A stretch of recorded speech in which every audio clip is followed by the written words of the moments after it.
la palabra que el Señor nos ha dado es un sustento tan hermoso, tan rico, que nos hace superar las dificultades que a diario se nos presentan. Amén.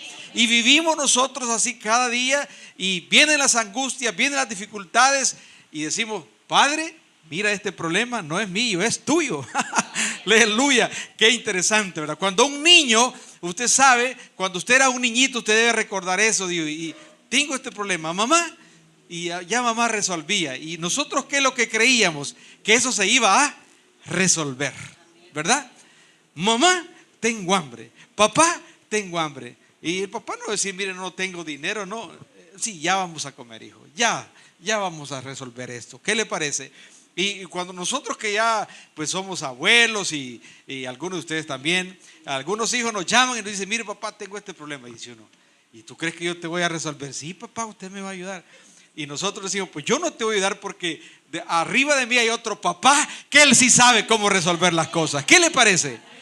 Y nosotros vivimos y venimos en la iglesia, y ayer con mi esposa veíamos un documental donde decían que hay 33,000 iglesias. Y yo le decía a mi esposa: sí, es cierto, es cierto. Pero lo que no saben ellos es que esas 33,000 que hay denominaciones son nombres. Amén. Allá en la esquina está otra, allá está otra. Pero ¿qué están haciendo? Adorando al Dios vivo. Amén. Amén. Era imposible que una sola congregación pudiera tener el control para darle alimento a cada uno de los hijos de Dios. ¿Verdad que no se podía? Y si hacían un alimento mal cocido, mal preparado. Pero el Señor, cuando nos atiende de manera personal, hace un alimento condimentado, con sabor, con gracia. Y por eso cada día levanta pastores, evangelistas, para que el pueblo se siga nutriendo, para que la salvación siga llegando, porque Cristo viene pronto. ¿Qué le parece? Entonces, y hay iglesias, y van a haber más iglesias, habrán nombres. Y es cierto que algunas por ahí se les va, ¿verdad? Por un lado, doctrinas raras, pero el Espíritu Santo, yo sé que todos oramos y tiene control para que eso no suceda. ¿Qué le parece? Porque el dueño de esta iglesia se llama Jesucristo. Amén. Él es nuestro pastor por excelencia, ¿le parece? Y aunque hombres algunas veces tengamos que trabajar, pero esta obra es de Cristo, y quien la gobierna es el Espíritu Santo. ¿Qué le parece? Y entonces, aunque haya, dice la gente: mire, allá está un grupito. Sí, aquí está un grupito, y allá va a estar otro grupito. Nosotros con mi esposa acabamos de venir de España y nos reunimos en la iglesia, y usted entra en la iglesia y el mismo calor, la misma unción, la misma bendición que sentimos aquí, la sentimos en España, porque el Espíritu Santo es Él mismo, y a quien predicamos es Él mismo. Aleluya. ¿Verdad? Ya cualquiera dirá: bueno, mire, es que es otro lugar, es otra denominación, puede tener un nombre, pero Cristo es el Rey de Reyes. Él es quien nos rescató, y a Él damos la honra y la gloria por los siglos de los siglos. Amén. Así que en esta mañana, con el permiso de ustedes, quiero enviar un saludo a la iglesia que nos recibe en España. ¿Está bien? Así que le decimos a nuestros hermanos allá en España, Iglesia Evangélica de Plasencia: Dios los bendiga. Aquí está un pueblo adorando, y es el mismo Cristo que lo está bendiciendo a ustedes, el que nos está bendiciendo aquí. Amén. Así que un aplauso de saludo a nuestros hermanos allá en España, Iglesia Evangélica Viva. Que el Señor va a prosperar mucho. Bendición para sus pastores, que siempre nos dice: vénganse, vénganse ya, aquí los necesitamos, nos dice, ¿verdad? Pero cuando Dios diga, vamos a estar con ellos. Así que, hermano, en esta mañana vamos a saludar también a nuestra hermana Ilsi, a nuestro hermano Angelito, que anda por allá derramando toda la gracia y la bendición que Dios le ha dado. Estuvimos por aquí, ¿cuándo fue que estuvimos? Fue el 18 de noviembre estuvimos por aquí, ¿verdad? ¿Sí se acuerda? Y ese día, ¿se acuerda de qué predicamos? ¿Ah? ¿Cómo se llamaba? El cordón rojo, colorado, ¿verdad? Ahí está, ¿verdad? Bueno, pues este día el Señor, cuando me dijo el hermano que yo tenía la bendición de venir y compartir con ustedes, el Señor me regaló otro tema que yo quiero compartir en esta mañana con ustedes. Y el tema es: esclavos de la ley para ser salvos. Oiga bien, qué lindo. Esclavos de la ley para ser salvos. Eso es. La gente se confunde y cree que lo que es libertad y no es libertad, sino que al revés, es esclavitud. Entonces en esta mañana yo quiero compartir con ustedes la palabra y tratar de compartir por qué a nosotros nos conviene tener una ley. Y quiero iniciar ahora diciendo, ¿qué es una ley? ¿Qué es una ley? ¿Se ha preguntado usted? Aquí, ahora en El Salvador, en este momento hay una revolución, hay una controversia, hay una lucha. Unos protestan de una manera y otros protestan de otra, ¿verdad? Tratando de construir una ley. Ya usted oyó la ley del agua, ¿verdad? Porque dice que esto es así. Pues, ¿qué es una ley? Pues la ley es una convención, es un acuerdo humano para tratar de buscar justicia. Eso es lo que es una ley. La ley es una estrategia de convivencia social para tener paz dentro de una colectividad, dentro de una civilización, dentro de una nación y también dentro del mundo, porque hay leyes también que prácticamente son leyes universales que el hombre ha creado. Y el hombre crea leyes con el propósito de establecer mejor esa relación con las personas. Ahora, ¿cómo se constituye una ley? En nuestro país existe una asamblea legislativa, en otros lugares hay un senado donde la persona manda una nota y dice, mire, tenemos este problema y tratemos lo que sea ley para tratar nosotros de convivir y tratar de vivir mejor y que esto no siga sucediendo, ¿verdad? Ahora, ¿quiénes son los obligados a cumplir esas leyes? Todos los que vivimos en un país. Aquí nosotros como salvadoreños tenemos nuestras leyes y tenemos que aprender a respetarlas. Puede imaginarse a usted ahora con cerca de 1,5 millones de vehículos en un país de 20,000 kilómetros cuadrados. Estamos viendo que se necesitan leyes más rigurosas y entender que para conducir necesitamos ser respetuosos de la ley, de la velocidad, de andar un buen coche. Tenemos que respetar las señales de tránsito porque de lo contrario, ¿qué va a ser? Un caos, ¿verdad? Si nos dicen, mire, váyase de atrasito aquí, no haga 3 filas, no hagamos 3 filas. Que lo hagan los que no conocen a Cristo, pero nosotros vamos a ir así. Y nos vamos a andar y yo sé que hay muchos accidentes, pero yo sé que los accidentes no estamos involucrados los cristianos, porque los cristianos aprendemos, la Biblia dice en el libro de Romanos, a respetar aún las leyes de los hombres, ¿verdad? Aquellas leyes que de hecho no nos afectan tanto. Entonces, esclavos de la ley para poder ser libres. La verdadera libertad está en aprender a respetar aún las leyes de los hombres como Dios lo estableció. Pero también nosotros sobre esto tenemos leyes que son más importantes que esto. Y esto no es nuevo. Establecer leyes de convivencia, todas las civilizaciones, si usted revisa la historia de la humanidad, allá los babilónicos, los caldeos tenían el código de Hammurabi. Ahí tenían ya sus códigos, establecían eso. Los egipcios tenían sus códigos. Los griegos tenían sus códigos, todo mundo. Hay en la historia un hombre muy nombrado que su nombre es Solón. Es considerado uno de los 7 sabios de Grecia, que estaba allá por el siglo VI antes de Jesucristo. Y este hombre es uno de los que establece y dice prácticamente esto.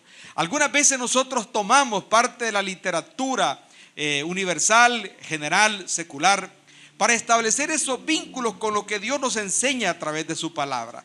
Solón decía eso, el hombre tiene que aprender a vivir bajo el régimen de las leyes para poder ser libres. Y nosotros con la Biblia igual lo decimos y con más poder y con más gracia, con más rectitud. La Biblia nos enseña cómo vivir no solo con las leyes que se establecen, porque muchas veces estas leyes nuestras tienen el valor civil, pero no tienen el valor moral. ¿Le parece? No tienen el valor espiritual. Pero nosotros sabemos que como cristianos debemos de respetar esas leyes y aún más allá. Somos esclavos de la ley para ser libres. Sin leyes es imposible vivir. Sin leyes viviríamos un caos impredecible. Todas las culturas lo han demostrado así. Ahora bien, ¿cuál es el último fin de cada una ley humana? Es la convivencia pacífica de los ciudadanos. El fin último de la ley de Dios va más allá de la convivencia pacífica. ¿A dónde nos busca llevar la ley de Dios? ¿A dónde nos busca llevar? Al cielo, hermano, a la salvación, a la vida eterna y una convivencia nuestra de paz en este lugar.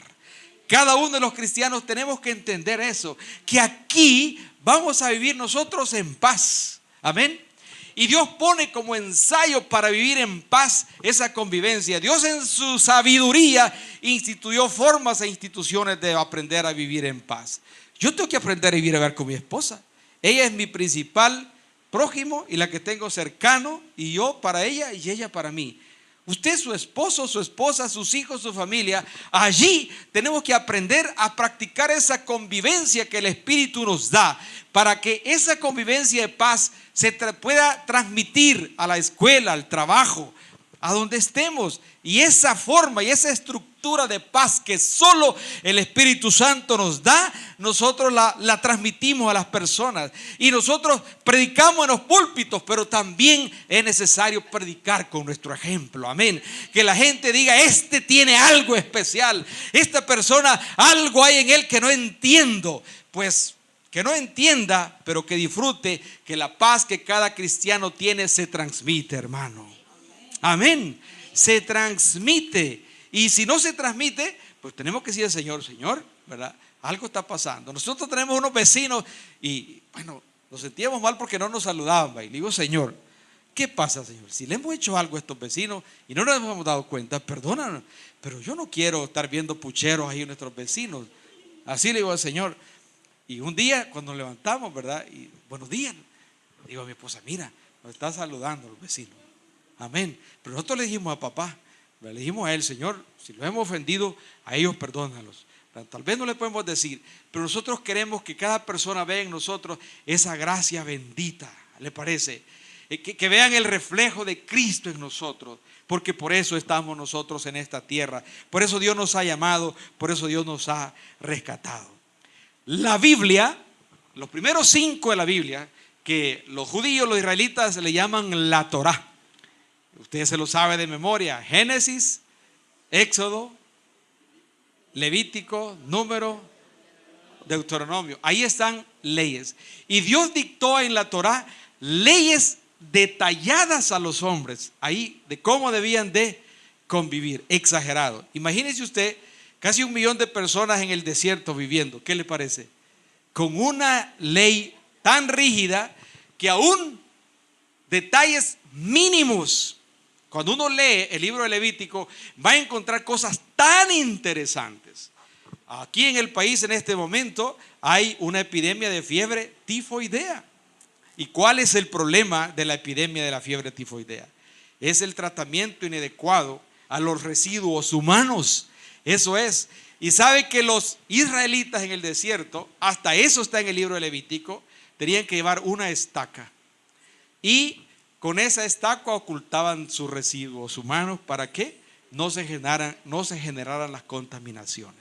Entonces, la Biblia siempre es el libro que ha establecido leyes de convivencia en todo sentido, civiles, religiosas, de higiene, leyes que ayuden al hombre hasta cómo alimentarse. Fíjense, cómo convivir. Entonces, ¿qué significa? Entonces, que la ley es importantísima. No se puede vivir sin ley.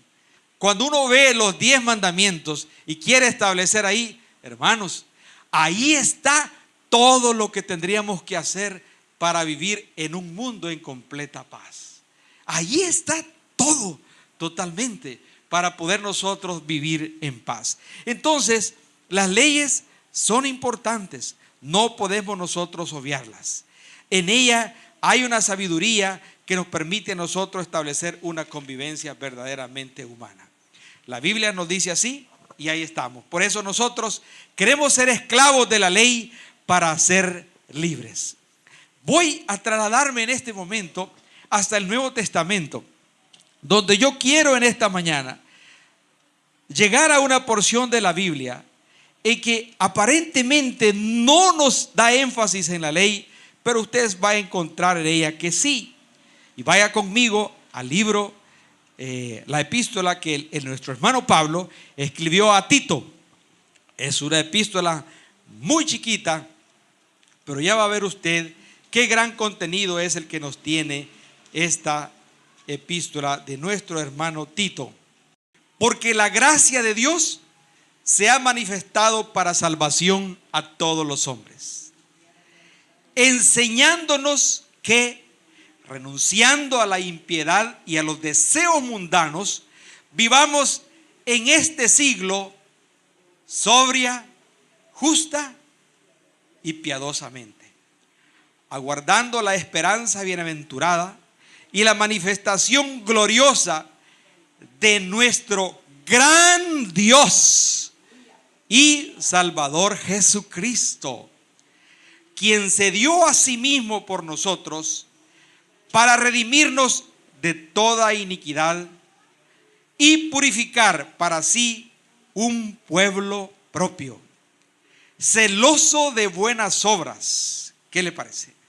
Y luego en el 15 dice: esto habla y exhorta y reprende con toda autoridad.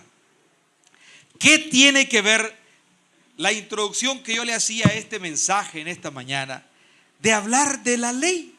Iglesia, fuente de vida a las naciones.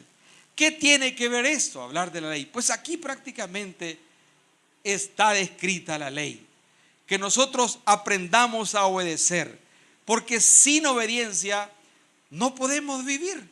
Si nosotros nos congregamos aquí, aceptamos lo que Dios dice a través de su palabra. No podemos traer reglas nosotros que sustituyan la voluntad de Dios. No. Y la iglesia mantiene un equilibrio bendito gracias a ese poder del Espíritu Santo sobre sus líderes y también sobre nosotros. Cuando algo vemos que no va caminando bien, el Espíritu Santo de repente nos dice: mire, ahora, porque esto no está bien. Tenemos que cambiar esta situación que nos pueda afectar enormemente. Entonces, esta palabra sí prácticamente nos enseña a que nos apeguemos nosotros a la ley. Luego en el 11 dice: porque la gracia de Dios se ha manifestado para salvación a todos los hombres. ¿Sabe qué dice el apóstol Pablo que era la ley? Dice que era nuestro ayo, dice que era la ley. Y ayo, ¿sabe qué significa? O aya significa niñera, puede tener una interpretación como docente, como profesor, como guía también puede ser. O sea, la ley prácticamente nos mostraba todo, pero Dios entendió, comprendió que para el hombre, por su necedad, era imposible cumplir la ley. No la cumplió. Y entonces tuvo que mandar a su hijo para que en él se cumpliera toda la ley. Y Jesucristo, Jesús, humano, cumplió toda la ley. Y en su venida, dice la Biblia, por la gracia, porque la gracia de Dios se ha manifestado, dice en el versículo 11 de Tito. ¿Y cuál es la gracia de Dios manifestada? ¿Sabe usted cuál es la gracia de Dios manifestada? ¿Sabe cuál es? Es Cristo. Amén. Es Cristo. Porque en Él llevó, en Él dio, en Él cargó Dios todo el pecado. Lo que no se pudo cumplir en la ley porque era imposible, en Él Dios lo cumplió. Y entonces esa gracia que se ha manifestado para salvación a todos los hombres se llama Cristo. Amén. ¿A quién usted ha aceptado como su Dios y Salvador? Y me gusta lo que dice aquí en esta Biblia, porque aquí está diciendo, mire, en el versículo 13 dice: aguardando la esperanza bienaventurada y la manifestación gloriosa de nuestro gran Dios y Salvador Jesucristo. ¿Qué le parece? Entonces, esa gracia que se derramó, que se manifestó para salvación a todos los hombres, solamente tiene que cumplirse en usted y en mí, aceptando esa gracia, aceptando a nuestro Señor Jesucristo. Ahí está. Entonces, además del conocimiento de la ley, viene esa gracia. Cristo dice: bueno, para el hombre fue difícil vivir, Padre, entonces carga en mí toda la culpa, todo el pecado. Yo ahora muero por ellos y a partir de ahora, Señor, yo soy su intercesor, yo soy su Salvador. ¿Qué significa entonces? Que está disponible a todos sobre toda la base de la fe en Cristo y lo que Él hizo en la cruz. Amén. Todo lo que Él hizo. La gente dice, cuando uno platica hay veces en otros lugares, es que para mí es incomprensible. La fe sí es cierto y va a ser incomprensible, es cierto. Porque la palabra de la cruz es locura a los que no entienden. Pero cuando hay un acto de humildad nuestro, de doblar nuestras rodillas y creer, entonces fluye el entendimiento, se aparta la razón humana y desciende la gracia sobre nosotros. Amén. Porque es imposible para el hombre natural, dice la Biblia, discernir lo espiritual. Así dice la Biblia. Es imposible discernirlo. Pero cuando el Espíritu Santo fluye en nosotros y comprendemos lo que es esa gracia. Así que a partir de la gracia de Dios manifestada, está disponible a todos en la base de la fe en Cristo y lo que hizo en esa cruenta cruz por usted y por mí. Amén. Por usted lo hizo el Señor. Ahí estamos. Bueno, nosotros pues hacemos alusión un poco a España porque acabamos de venir de por ahí y compartimos con la gente. Y ellos pues España es un país católico religioso. La iglesia evangélica es una verdadera minoría. Pero lo tremendo es esto, oiga bien. Conocemos a la gente y dice, no, es que a ustedes les oye más Dios, dicen. Ellos así dicen, pero no, hermanos españoles. A ustedes les oye más Dios, dice, ¿verdad? Así oyendo eso. Y esta vez que fuimos nosotros, nos sorprendió porque el obispo de ese lugar donde estuvimos, el obispo católico nos invitó. ¿Qué le parece?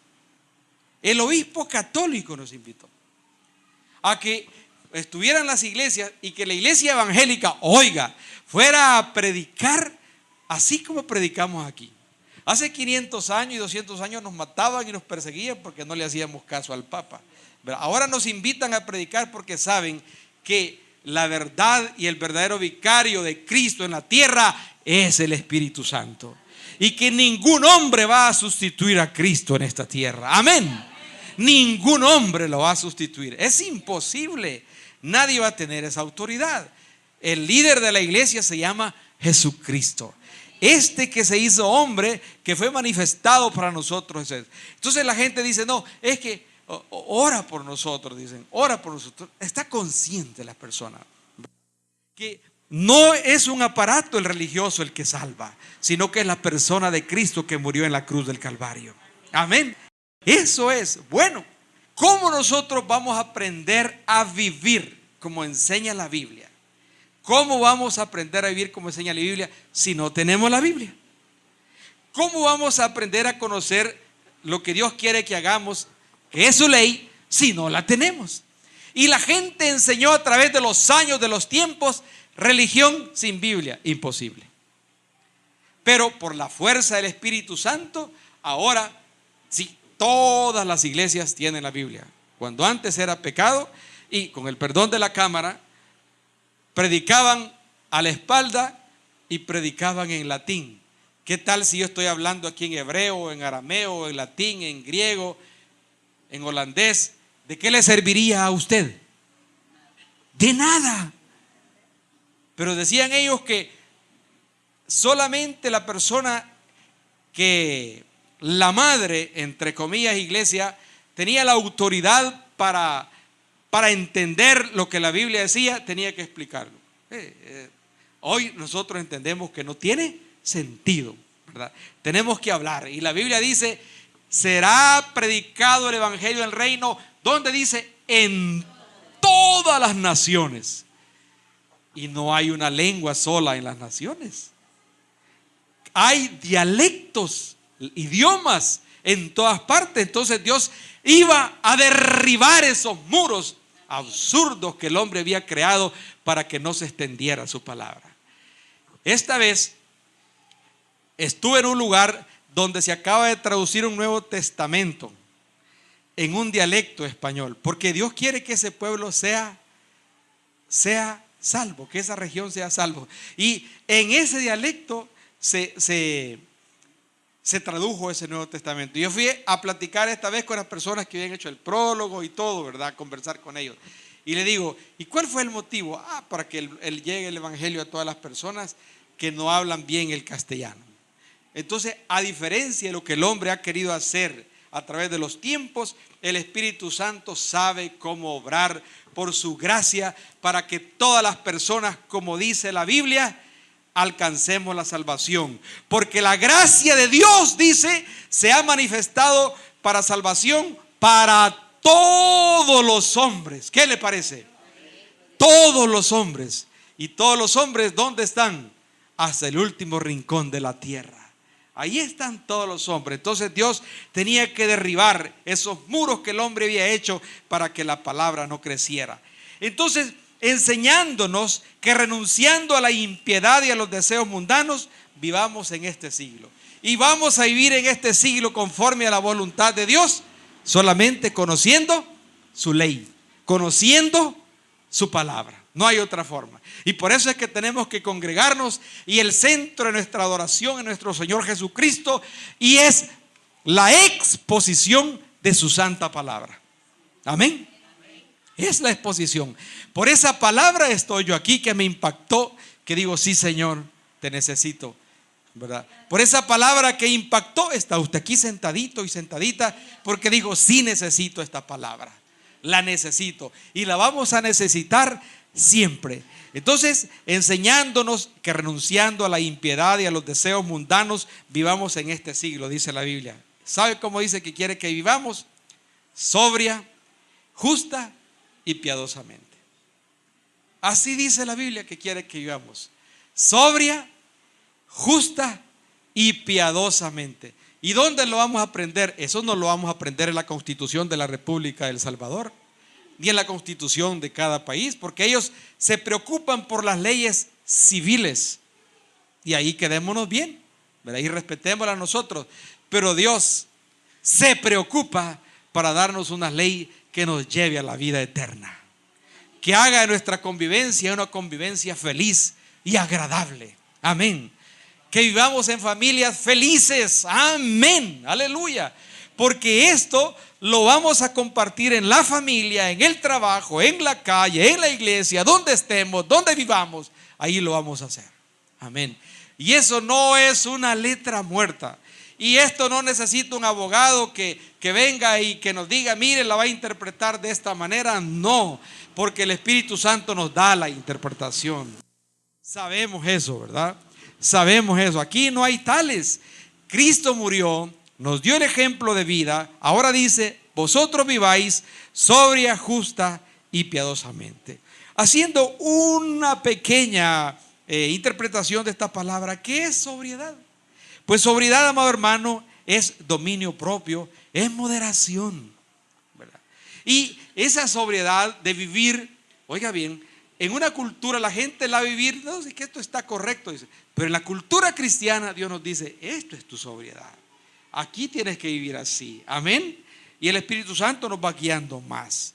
Ahora, justa, ¿qué es vivir justamente? ¿Qué es? Es vivir en rectitud de conducta. Amén. Yo hace poco, yo le doy gracias a Dios, renuncié a un trabajo, pues yo me sentía, ¿quién no se siente bien trabajando? Ya usted sabe, nosotros de la tercera edad, poca gente nos gusta el trabajo, nosotros ya somos jubilados, pero me llaman para trabajar y me gusta el trabajo, me agrada el trabajo. Y otro lugar trabajando. Pero cuando uno ve que las cosas no son tan justas, entonces eso a uno, ¿cómo se siente? Incómodo, ¿verdad? Porque uno tiene que vivir en cada nación. Si usted es un empresario, bendito, a usted Dios le ha dado un talento para ser empresario, pero tenemos que vivir y hacer con nuestros trabajadores lo que la ley dicta. Pero uno ve a diario en las noticias que una alcaldesa presa porque no depositó el dinero que era del Fondo Social para la vivienda, que no le pagó a los trabajadores en el Seguro Social. Padre Santo, ¿verdad? No se puede vivir así. Eso no es vivir justamente. Yo respeto a los políticos y sé que es un trabajo duro, pero eso no les da la facultad de engañar ni de robar, ¿le parece? El pueblo vota por las personas diciéndole, damos confianza para que administren este país, pero no dice, le damos un cheque sin fondo, un cheque abierto para que usted gaste lo que quiera, ¿verdad? Que eso no es así. Y por eso es que tienen que pagar ante la ley el engaño que hacen, ¿verdad? Porque ser una persona con una capacidad intelectual para gobernar no significa que tenga una potestad para robar. Amén. Si usted un día, usted señorita joven, es alcalde, diputado, presidente de la nación, deje que Cristo gobierne con usted y en ese momento los pueblos van a prosperar. Amén. Eso es vivir justamente. ¿Le parece? Pero ahí cada uno en el lugar donde está tiene que aprender eso. Entonces por eso es que hablamos nosotros de la ley, ¿verdad? Ahí está. Y el mensaje de la iglesia, el mensaje de la iglesia es esto, es un mensaje más universal. Y lo mismo puedo estar predicando yo aquí, y ya le digo, nos vamos a otro país y lo mismo predicamos, porque la ley de Dios no tiene fronteras. Es la misma, el mismo alimento, la misma fuerza y la misma necesidad del hombre de cumplirla. Así que eso es vivir sobria y justa. Ahora, piadosamente, ¿qué es piadosamente? Esto es lo que le falta a nuestros gobernantes. Ellos no viven con compasión ni con misericordia. Si pueden llevarse lo que pueden, se lo llevan. Entonces, pero nosotros los cristianos no, ¿verdad? No, en todo sentido. Vivimos amando a nuestro prójimo, porque eso es amar a nuestro prójimo. Tener compasión de aquella persona necesitada. Amén. Necesitado espiritualmente, necesitado económicamente. Pero ¿cómo yo me voy a vivir feliz llevándome el dinero de una nación, de un pueblo, sabiendo que, ¿verdad?, hay tanta gente que necesita el pan de cada día, ¿verdad? Y ahí no está bien. Entonces el mensaje de la iglesia cristocéntrico, bibliocéntrico, es ese, ¿verdad?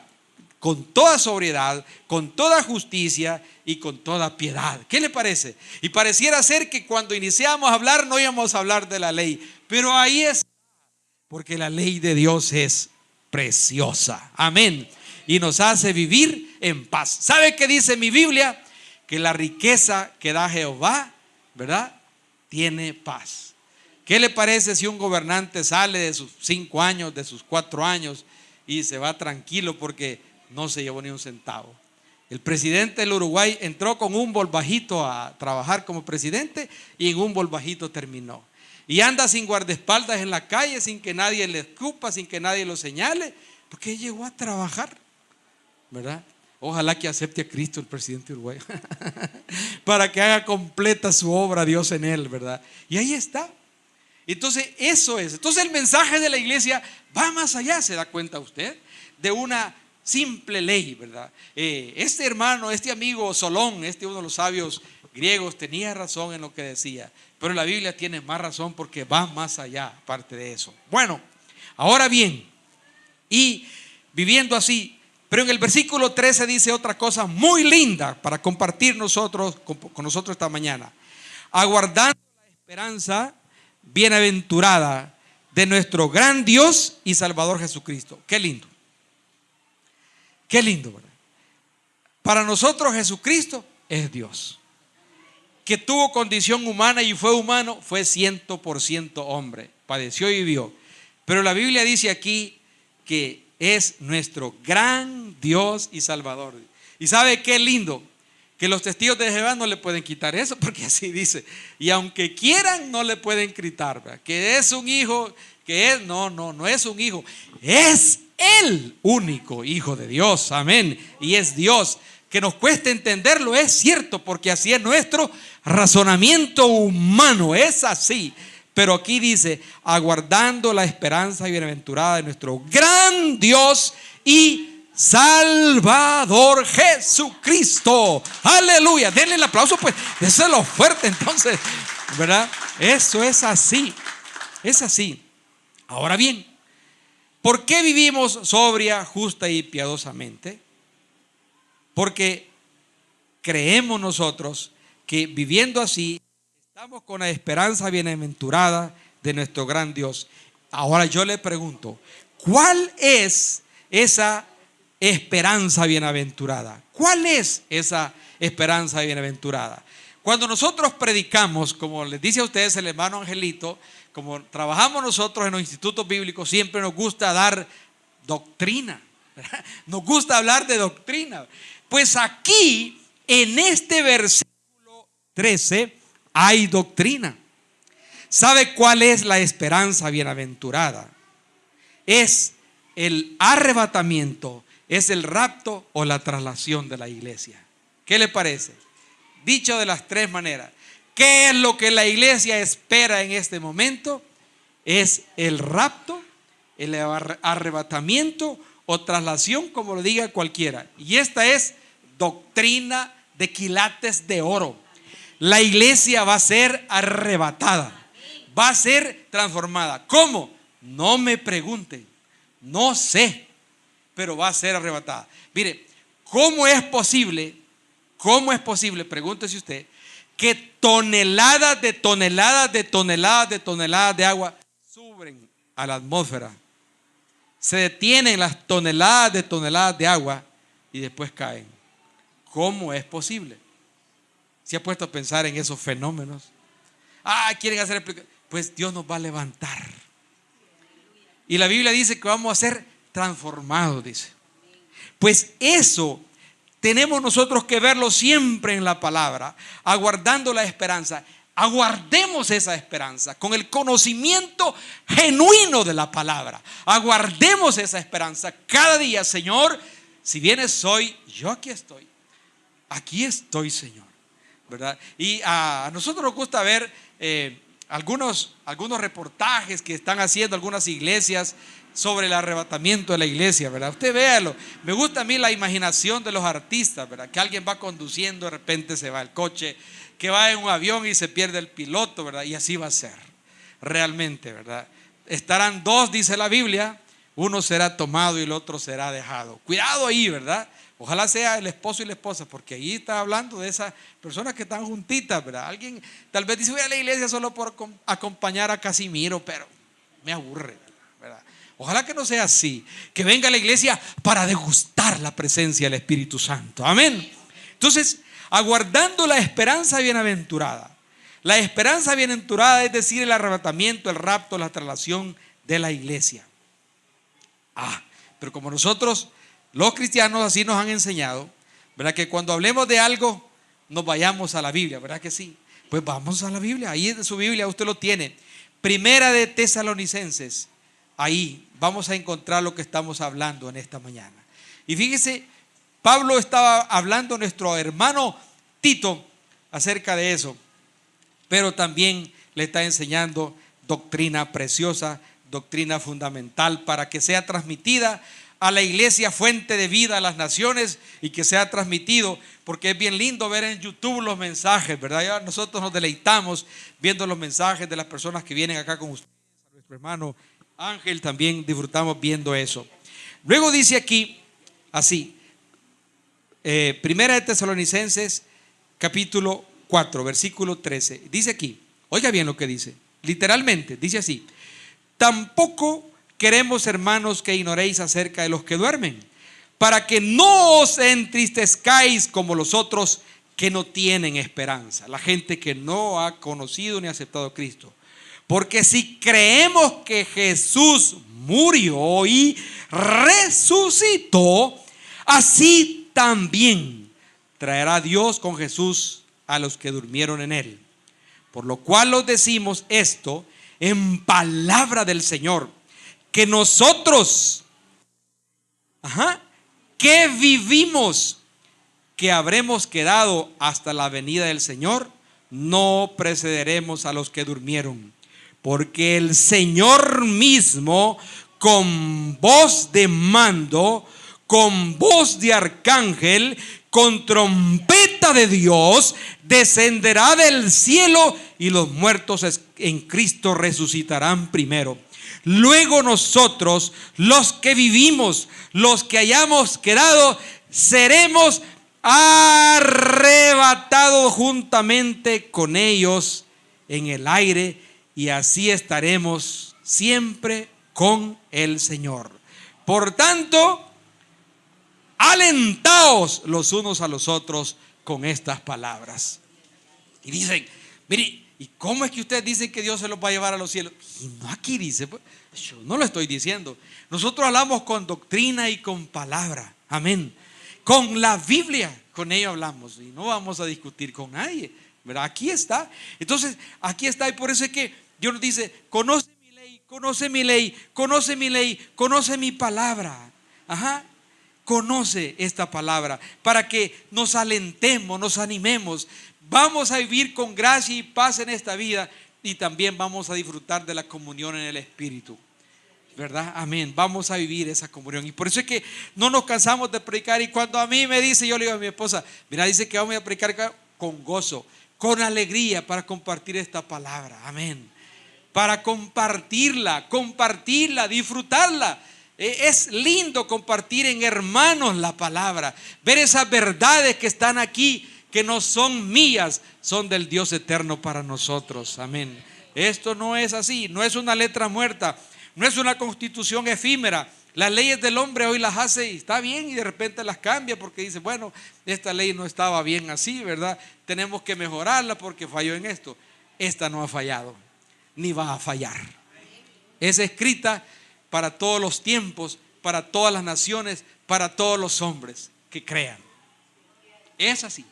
Bueno, y dice también nuevamente en el versículo 14, en esta epístola de nuestro hermano Tito, quien se dio a sí mismo por nosotros para redimirnos de toda iniquidad. Ajá, aquí está.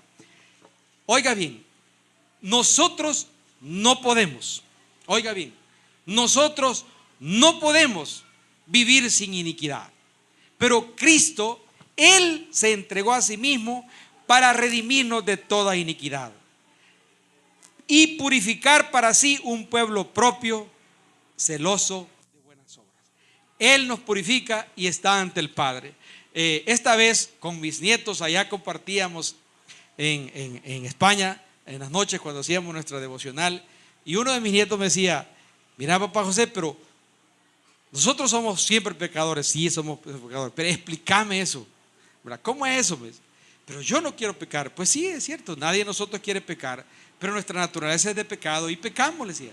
Pero te voy a dar un ejemplo sencillo de cómo es que los cristianos pecamos y nos arrepentimos, porque no estamos pensando en el pecado.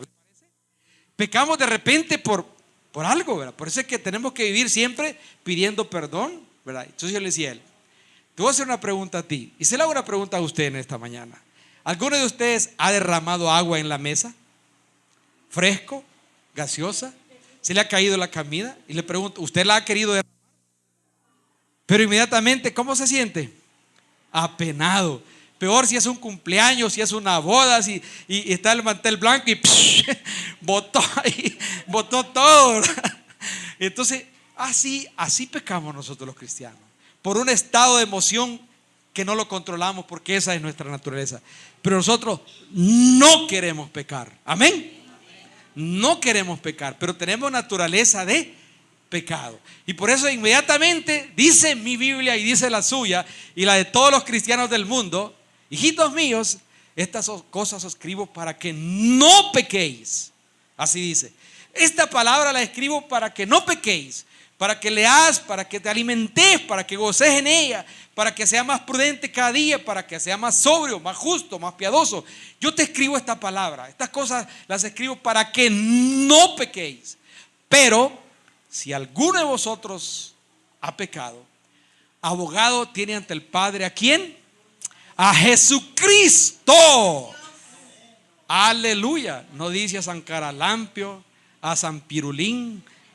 ¿A quién? ¿A quién? ¿Y a quién vamos a clamar? Diga, por favor. Más fuerte. Aleluya. Ese es el abogado. Qué lindo. Ese es el abogado. No es otro el abogado. Y entonces la ceguera del mundo, si le piden a San Crespín, no va a poder llevar el mensaje de San Crespín. Y otros crean dioses y hoy sí, hoy pueden leer que también él hace milagro. Él puede oír. No puede oír. Solo Cristo es el abogado. Él es el abogado. Amén. Mío, suyo, de América, de Asia, de Europa, de África, de todas las partes. Él es el abogado. Y aunque digan que hay muchas pequeñas iglesias, ahí van a seguir haciendo, porque el Espíritu Santo así lo quiso y así lo permitió. Porque aquí damos una comida con el sazón de la verdad. Amén. Frijolitos bien cocinados. Aleluya. Casamiento bien hechito. Amén. palabra viva que nos sustenta, que llega a nuestro corazón y que decimos el domingo, me gustó esa palabra, y andamos en ella el lunes, martes, miércoles, y esa palabra estuvo linda, decimos nosotros, amén, aleluya, ¿verdad? Pero de repente en otros lugares ni se sabe lo que han predicado. Aquí predicamos palabra de Dios. Exactamente. Quien se dio a sí mismo, y no hay otro que se haya dado por nosotros. Amén. Que el patrón, no, ¿cuál patrón? Nada de eso. Cristo es nuestro Dios, nuestro Rey, Dios y Salvador, dice su Biblia y la mía. Amén. Ahí lo tiene usted. Él es. Qué lindo. Entonces, ¿quién se dio a sí mismo por nosotros para redimirnos de toda inequidad? Tenemos naturaleza de pecado, pero Cristo sabía que eso iba a ser, y por eso Él está intercediendo. Padre, sí es cierto, José Antonio, tu hijo pecó, pero mira, se le cayó en el mantel blanco de la boda, Padre, perdónalo, ¿verdad? Ahora inmediatamente nosotros decimos, nuestro hijo estaba cumpliendo años un día de estos y derramó todo, ¿verdad? Y le digo, eso, así pecamos los cristianos, le digo. ¿Verdad? Un día de esto, ¿verdad? Así es, hace 8 días exactamente. Bueno, así es que quien se dio a sí mismo por nosotros, para redimirnos de toda iniquidad y purificar para sí un pueblo propio, celoso de buenas obras. Entonces, nuestras buenas obras son por esa fe, nuestras buenas obras son por ese conocimiento, ¿le parece? Por esa gracia. Entonces nosotros actuamos hoy y decimos, bueno, antes sí, así, pero hoy no. Por este conocimiento lindo que tengo, yo actúo así. Y mi Biblia dice, y también la suya, ¿verdad?, que de tal manera amó Dios al mundo, que ha dado a su Hijo unigénito, para que todo aquel que en Él cree no se pierda, mas tenga vida eterna. En la cruz el Señor Jesucristo expió todo pecado pasado, presente y futuro, todos los que creyeran en Él. Todo. No vaya el diablo a estarle diciendo a usted, pero vos que hiciste esto, que dígale, diablo, mi Cristo se dio a sí mismo en la cruz y se llevó toda mi iniquidad. No dejó ni una chiquitita, diablo. Algunas veces el diablo usa una voz humana, un tío, un pariente, un abuelo, un amigo, y empieza, ¿verdad? Entonces usted interiormente dice, diablo, me pueden acusar, pero mi Cristo ya me salvó. Mi Cristo ya me salvó y yo voy a tener paz. Amén. Porque ya mis pecados fueron perdonados. Así dice la Biblia. Porque de tal manera amó Dios al mundo, que ha dado a su Hijo unigénito, para que todo aquel que en Él cree no se pierda, mas tenga vida eterna. Y luego le dijo nuestro hermano Pablo a Tito, esto habla y esto predica. Eso es lo que estamos haciendo. Amén. Esto, no otras cosas. Esto, palabra viva, palabra de gracia, ¿verdad? Que nos ayuda, que nos alimente. Y nos agrada ver cómo van creciendo ustedes y van a seguir creciendo. Y esperamos compartir con ustedes esa alegría. Amén. Porque así es. Dijo el Señor en su palabra que el reino de los cielos es como el granito, la semillita de mostaza. Y nosotros sabemos hoy día que la semilla de mostaza es la más chiquitita de todas las semillas. Es la mitad de un arrocito, imagínese usted. Es la mitad de un arrocito la semilla de mostaza. Y dijo el Señor, ¿sabe cómo dijo? Y así es el reino de los cielos. ¡Aleluya! Así, semillita. Porque cuando vino Jesús, el pueblo que lo recibió lo vio insignificante. Una semilla muy chiquita, ¿verdad? Hijo de un carpintero, hijo de la Mari, ¿verdad? Que ahí viven en Nazaret, ¿verdad? Semillita. Pues la iglesia sigue caminando hasta hoy día, amados hermanos. Y va a seguir llenándonos de vida esta palabra. El Espíritu Santo va a seguir obrando en nosotros porque hemos creído verdaderamente.